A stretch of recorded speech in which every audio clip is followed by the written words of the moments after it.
Hello, Assalamu alaikum. This is Imran Khan Koso with my group mate Guru Kamardeen. Our topic is transient stability analysis and control of LCC HUDC into VKC grid, supervised by Dr. Fahim Akhtar Chachad and co-supervised by Engineer Abdul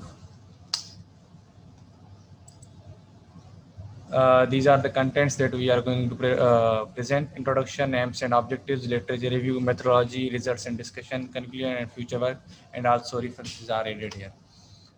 Introduction.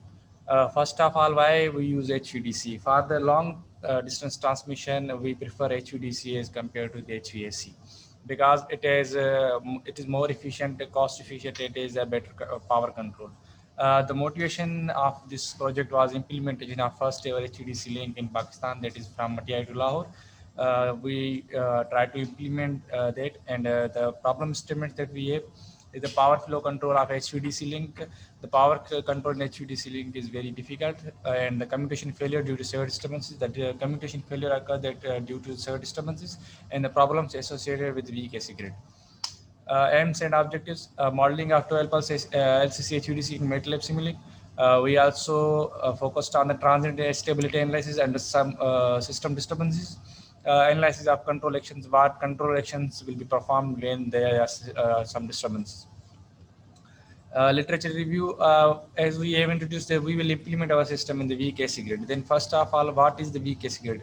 When we have high impedance and low inertia, then the system is VKC grid. We define it in terms of SCR ratio. If a SCR is more than 3, then it is a strong system. If SCR is between 2 and 3, it is VKC grid system. And if SCR is less than 2, then it is a very weak system. We can see from this equation that the MVA is inversely proportional to the impedance of the system, and SCR is directly proportional to MVA. It means if we have to change the SCR ratio, we will have to change the MVA, and the MVA will change with the impedance. There are basically two configuration types of the three-phase converter. First is voltage source converter, and other is current source converter. In the voltage source converters, we have MMC, two-level converters, and three-level converters. In the current source converter, we have LCC, CCC. First of all, we have used in LCC in this project. So what is LCC? If we say, if the conversion process depends upon the line voltages of the AC system, then it is called the LCC system.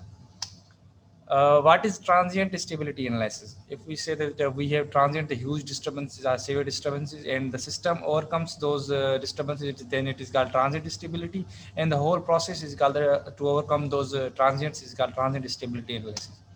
Why choose LCC? Why not VSC or MMC? Because it has a power flow control, it is cost efficient for the long distance, and the high power transmission capability. Forward, if we go for the more than 1000 megawatt, we prefer LCC as compared to VSC. Forward and reverse blocking capability, very high surge current capability, and the long distance, long underground or submarine cables. For the submarine cables, LCC is usually preferred. Connection of asynchronous cables, when we have different frequency grid. For example, first is for 50 hertz and then other is 60 hertz, then we prefer LCC. HVDC transmission configuration. We have three configuration. One is the monopolar, when we have one pole or one DC line and the current flow is in one direction, and when we have two poles or two DC lines and the current flow is in opposite directions, in both directions, then bipolar HVDC, it is bipolar. And if we have current flow in the same direction and two DC lines, then it is a homopolar. 6 pulse and 12 pulse LCC HVDC converters. In the 6 pulse, we know the commutation occurs every 60 degree, and in the 12 pulse converter, commutation occurs every 30 degree. And in the 12 pulse converter, we have Y and Y delta transformers. And in the to reduce the harmonics, we use filters in both. This is myself, Kamardeen. So, components of an LCC HVDC system. What are the components that are used in the system? First of all, we see the thyristor valves. These are thyristor valves in an HVDC system. Thyristor valves are basically used to convert AC into DC and back DC into AC. So, by setting the angle, rectifier side it is called alpha angle, at inverter side it is called extinction angle. So below 90 degree thyristor act as rectifier, and above 90 degree it act as inverter. converter transformers. These are used to convert the voltage level. Means it they convert in Pakistan, Matari to Lahore, they convert 500 kV line to 660 kV. And we use as well converter transformers because in 6 bus we use YY transformers. The configuration of converter transformer would be, but in 12 bus it is YY and Y delta, because we have to create 30-degree phase shift, so that there would be 12 pulses in a single cycle. Smoothing reactor, we know that a 6 pulse mean 6 pulses in a single cycle, and 12 pulse means 12 pulses in a single cycle. So it is called pulsating DC. So to remove the pulsating effect, we use a smoothing reactor, and the pulsating effect would be finished from the system. AC harmonic filters. As you know that LCC consumes 60% reactive power of active power. Means we are supplying 100 megawatt, then it consumes 60 megawatt. And at fundamental frequency, the capacitor act as provide reactive power, and we know as well that thyristors are power electronic devices, means solid state devices, and they produces harmonics, and they may be backfeed into grid. So to mitigate them, we use AC harmonic filters as well. Then VTID characteristics. Uh, here the dotted line, it shows that it is operating at minimum alpha angle.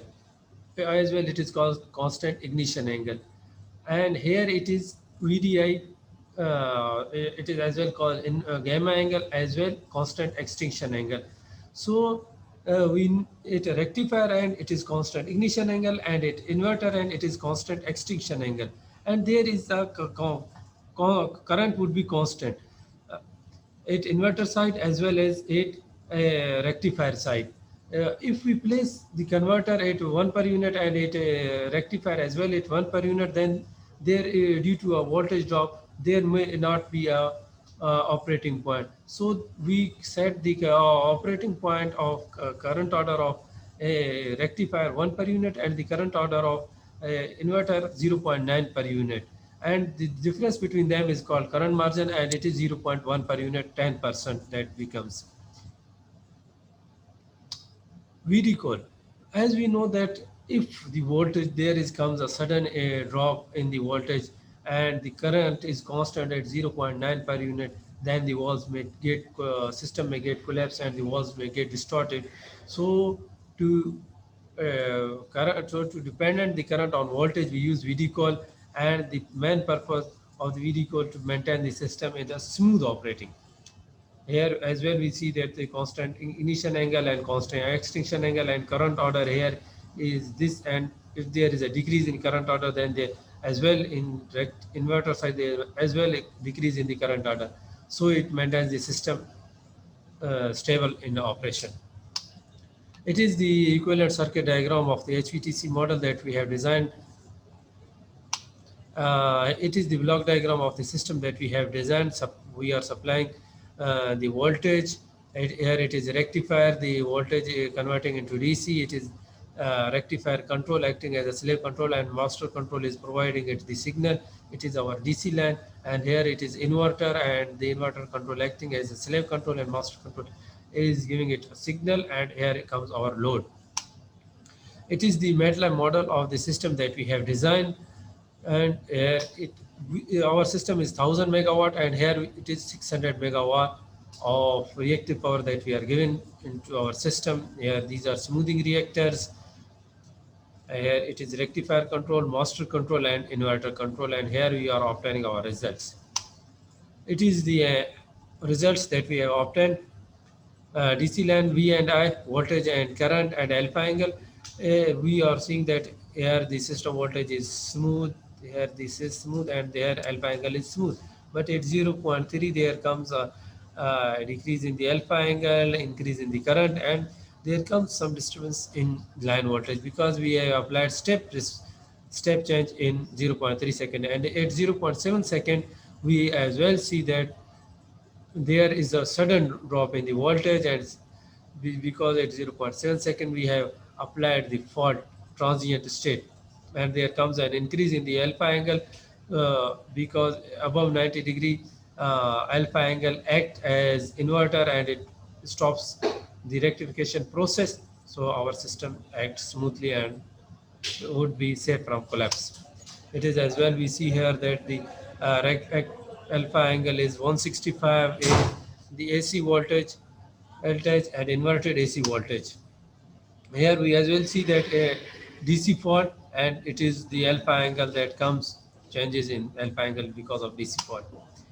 FFT analysis of the model without filters, we see that the total harmonic distortion is 8.22%, and by using the filters, the total harmonic distortion dropped to 3.92%. So our filters are working. Here we as well see. And impedance versus frequency graph. Here we as well see that the grid is weak or strong.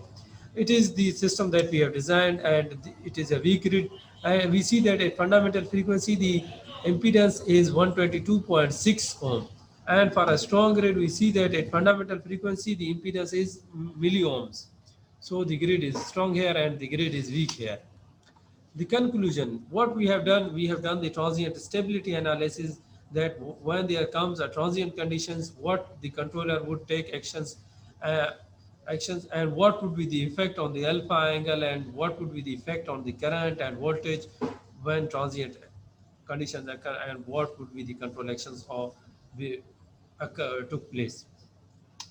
And future work that we recommend to our juniors as well, increasing this DC LAN and system and designing a more efficient system than this system, and designing the filters and improvement in the transient stability analysis as well. And it is the Now, keep poster learning.